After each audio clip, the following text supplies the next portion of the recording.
umagang kay ganda na naman mga Mima. Tarang magkape dito sa aming maliit na sala. Actually, tapos na ang Kuya Sander mag-breakfast dyan. So ako naman, coffee time.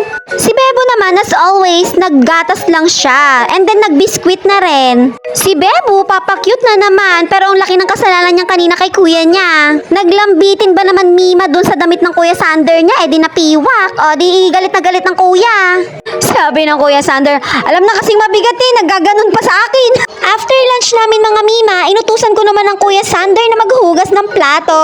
Abay sus ko po, isinilip kong maghugas ng plato. Sabi ko, bakit hindi mo ginagamit yung sponge sa gilid na maghugas ng plato? Abay ang sagot sa akin, nakalimutan niya daw gamitin yung sponge. Nahugasan niya na yung isang plato, isang mangkok, 3 kutsara, 3 baso. Gamit lang ang kanyang mga kamay mga Mima. Ano ba naman yan? Kaloka talaga tong si Kuya Sander. Ikaw lang yung bukod tanging naghuhugas ng plato na nakalimutan gumamit ng sponge. Ang generous niya rin gumamit ng dishwashing liquid mga Mima. Isang plato, 3 patak. O banlaw, isang plato, 3 patak ulit. Banlaw ulit.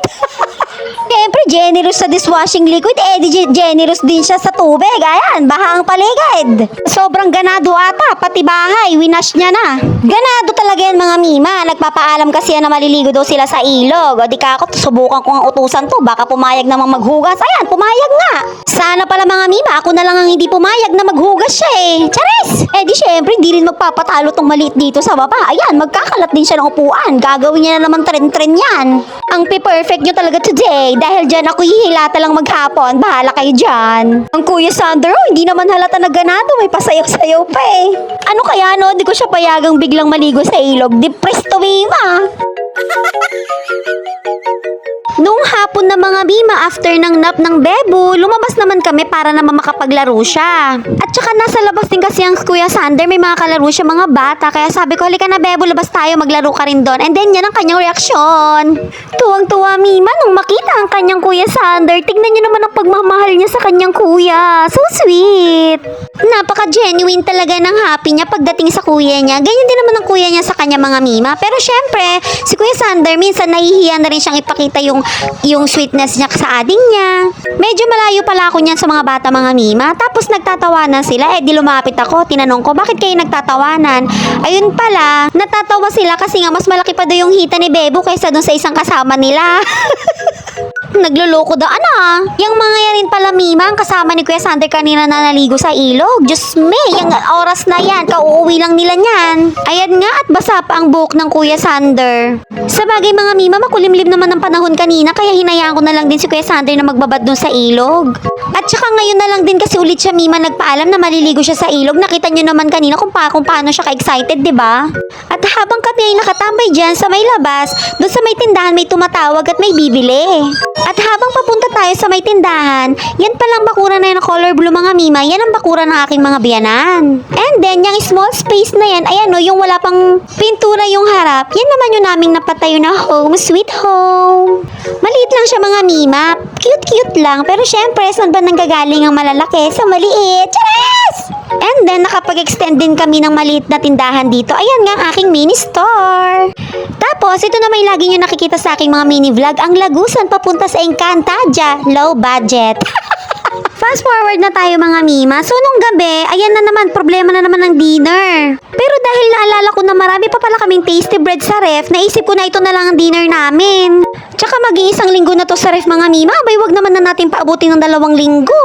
Sanay din naman kami mga Mima sa dinner na ganito, yung kahit pang hindi na mag-rice. Kasi diba yung iba kapag sinasabi nila na kapag ang dinner nila is parang mga tinapay lang, gano'n. Sasabihin nila na parang hindi sila kumain, gano'n. Yung parang hindi sila nabubusog, iba daw yung kanin, gano'n. Pero syempre, kanya-kanya naman tayo, di ba mga Mima Bells? Bali, dyan pala sa tasty natin mga Mima, nag-init lang ako ng pang-4 na pares na sandwich. Tag-2 naman kami doon ng Kuya Sander mga Mima. And then, in-next na natin ang ating patty. Magpa-fry lang tayo ng 4 pieces.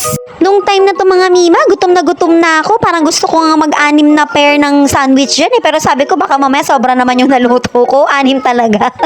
Parang early dinner na rin to mga Mima. Ewan ko ba, pag dumating ang 6 p.m, gusto ko parang nagre-ready na ako ng food ang namin, tas mga alas 7, dapat nakakain na kami, tapos hihiga na kami, ganun. And then magsi-cellphone na lang, tapos tatayo na lang kapag may bibili, ganun. After kong iluto yung 4 na pati mga Mima, titernuhan syempre natin yan na walang kamatayang pansit canton. Habang iniintay natin kumulo ang tubig, i-prepare naman natin dito sa Gedli yung ating magiging sandwich. Same lang din sa dati nating ginagawa mga Mima, maglalagay lang ako ng konting mayo, konting ketchup, tapos enough na yun, andin yung ating patty. Yung sa akin pala dyan mga Mima, merong hot sauce, yung kay Kuya Sander lang yung wali. Ayan Mima, inulit-ulit ko lang yan hanggang sa maka-4 na piraso na tayo. Balikan naman natin tong pansit canton natin mga Mima. This time, 2 piraso na lang ng pansit canton ang ating iluluto kasi last time, di ba tinatlo ko nga at sabi ko nga para hindi kami mabitin. Ngayon, nasira lang yung natira namin, marami pa rin yun. So ngayon, 2 na lang ang aking iniluto. And then this is it pansit mga Mima. Ready na po ang aming dinner. Ayan, meron kaming sandwich, pansit canton. And then yung kay Bebo mga Mima, syempre rice. Sinabawan ko na lang yung natira naming ulam kaninang tanghali. So yun lang Mima. Thank you for watching. Bye-bye!